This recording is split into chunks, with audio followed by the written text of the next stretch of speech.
सीधा आपको मिर्जापुर लिए चलते हैं, जहां पर इस वक्त सपा अध्यक्ष अखिलेश यादव प्रेस कॉन्फ्रेंस कर रहे हैं। आपके कम्युनिकेशन का एक बहुत बड़ा प्लेटफॉर्म बनकर उभरा है सोशल मीडिया पर। कहीं न कहीं ये सुनने को मिलता है कि हमारे लोकतंत्र में और लोकतंत्र को सबसे बड़ा खतरा पैदा हो गया है। कई बुद्धिजीवी इस बात पर चर्चा कर रहे हैं कि लोकतंत्र बचेगा कि नहीं बचेगा। इसलिए ये ट्रेनिंग कैंप और महत्वपूर्ण बन जाता है। उत्तर प्रदेश की राजनीति और देश की राजनीति दोनों जुड़ी हुई हैं। उत्तर प्रदेश ही है जिसने देश को प्रधानमंत्री दिया और उत्तर प्रदेश ही है जिसकी वजह से आज भारतीय जनता पार्टी की पहले सरकार बनी गठबंधन के साथ, और अब जो सरकार चल रही है वो बहुमत की सरकार चल रही है, वो उत्तर प्रदेश के बहुमत की वजह से है। इसलिए उत्तर प्रदेश की राजनीति बहुत महत्वपूर्ण मोड़ पर पहुंची है। इसलिए मैं अपने समाजवादी साथियों को बधाई देते हुए और मैं ये बताना चाहता हूं कि आने वाले समय में जो देश के गरीब, किसान, मजदूर, नौजवान, व्यापारी, चाहे वो अगड़े हों, चाहे पिछड़े, दलित और अल्पसंख्यक हों, आज सबसे ज़्यादा उम्मीद समाजवादी पार्टी पर उनको है। और अगर कोई है जो भारतीय जनता पार्टी का मुकाबला कर सकता है वो समाजवादी पार्टी है। इधर उत्तर प्रदेश के पांचों के पांच बजट हमने और आपने देख लिए। पांचों बजट में ऐसा लगता है कि भारतीय जनता पार्टी ने जो वादा किया था जनता को, जो उन्होंने संकल्प पत्र दिया था जनता के बीच में, अगर आज मुड़ करके देखें तो भारतीय जनता पार्टी देश की वो पार्टी होगी जिसने अपने ही संकल्प पत्र को भुला दिया।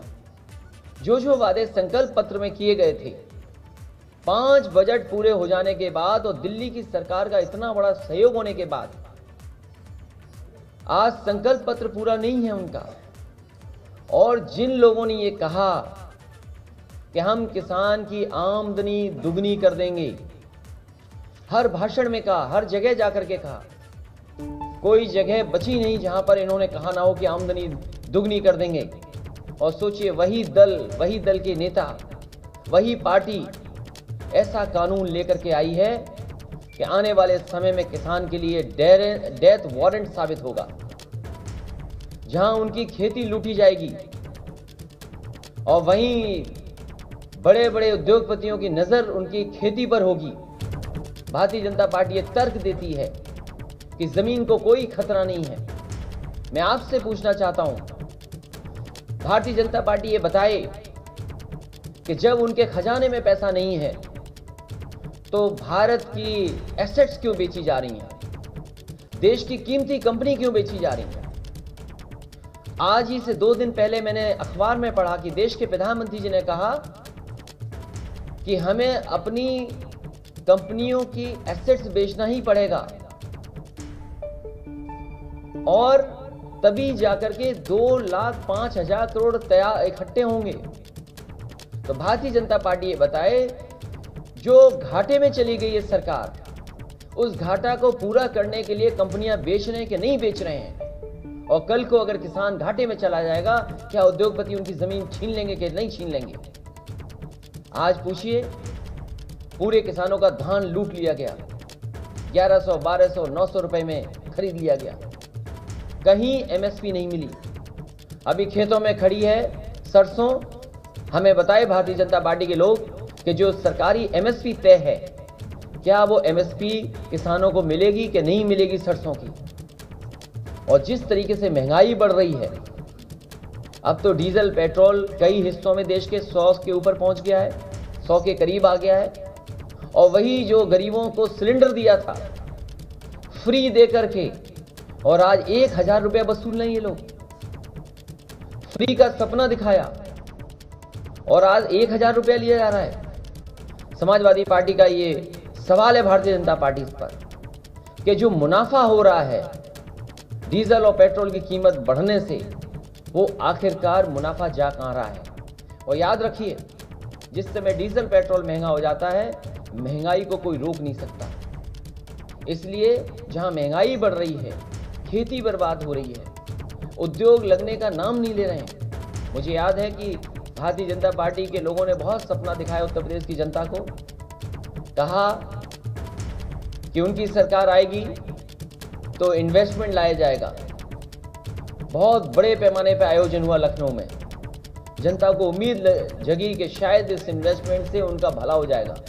नौजवानों को भी लगा कि उन्हें काम, नौकरी और रोजगार मिल जाएगा।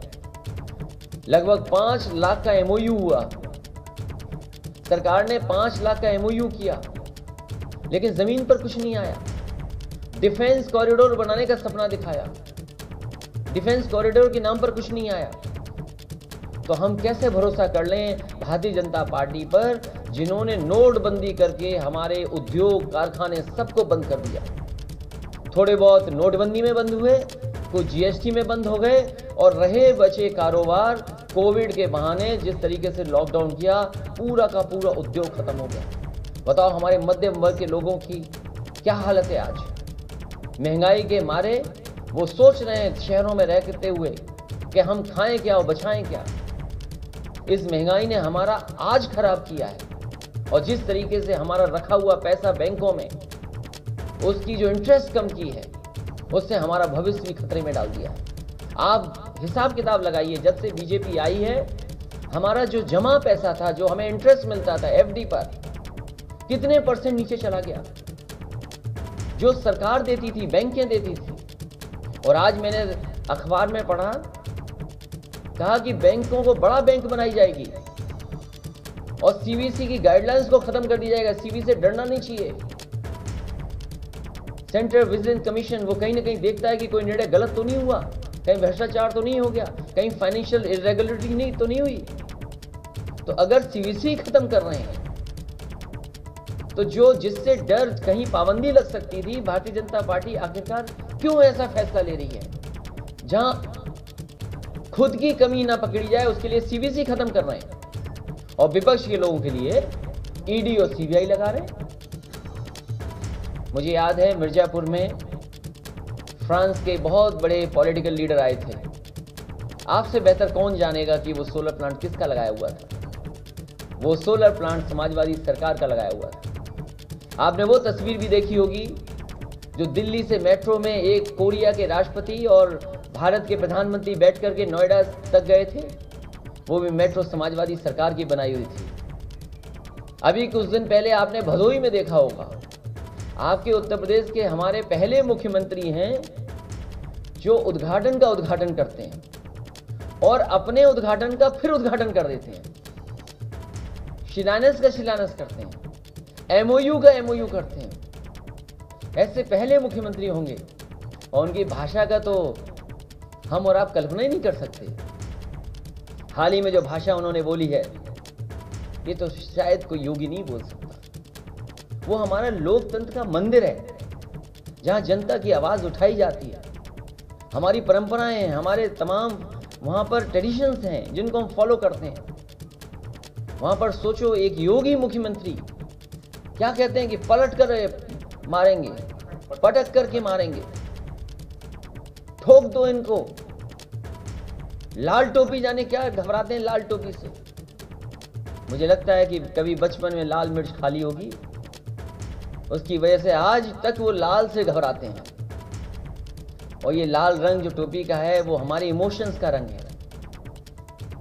हमारे इमोशंस ने, अगर हम खुश होते हैं तो देखते हैं हमारा चेहरा लाल हो जाता है, हम गुस्से में होते हैं तब चेहरा लाल हो जाता है, हम दुखी बहुत ज्यादा रोएं तब चेहरा लाल हो जाता है। हमारे इमोशंस हमारा ब्लड बताता है, और ब्लड ही ऐसी चीज है जिसमें हमारे आपके अंदर भेदभाव नहीं है। आपका रंग भी लाल, हमारे रंग भी लाल खून का, और हमारी क्रांति का भी रंग लाल है। हमने तो उनकी किसी रंग पे बात नहीं की।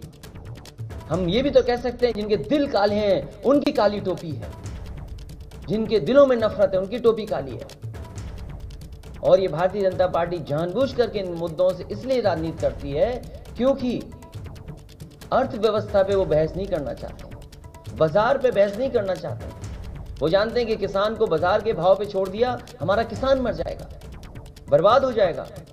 हमारे दुकानदार, छोटे व्यापारी, छोटे उद्योगपति, उनका कारोबार नहीं चल पा रहा है। कोविड ने मारा, महंगाई ने, जीएसटी ने, इसलिए जानबूझ करके बहस नहीं कर रहे हैं। इसलिए आने वाले समय में समाजवादी पार्टी 2022 में सरकार बनाने जा रही है। इसलिए हम मिर्जापुर, सोनभद्र, भदोही के कार्यकर्ता और यहाँ की जनता से भी मदद मांगने आए हैं कि हमारी समाजवादियों की मदद करें। जो लोग कहते हैं कि पेट के बारे में कुछ कहा मुख्यमंत्री जी ने कि पेट में दर्द होता है, हम उन्हें एक ही सलाह देंगे, अगर उनका पेट बड़ा हो गया हो, पेट दर्द हो रहा हो, तो एक ही इलाज है, वो है साइकिल। साइकिल चलाओगे तो पेट भी कम हो जाएगा और दर्द भी कम हो जाएगा। इससे अच्छा इलाज कुछ मुझे दिखाई नहीं देता। अगर सपा की सरकार बनी तो कितने बेरोजगारों को रोजगार दिया जाएगा? समाजवादी पार्टी की सरकार बनेगी तो काम, रोजगार और नौकरी के लिए काम करेगी समाजवादी पार्टी। ये अभी बता देंगे तो बीजेपी नकल कर लेगी, कुछ नई तोड़ निकाल लेगी। समाजवादी पार्टी उनके परिवार के साथ है और इतने झूठे मुकदमे किसी पॉलिटिकल लीडर पे देश में नहीं लगाए गए होंगे। तो 2022 को लेकर तमाम राजनीतिक दलों ने अब तैयारी शुरू कर दी है और इसी सिलसिले में मिर्जापुर पहुंचे अखिलेश यादव, जहां भाजपा पर जमकर बरसे हैं।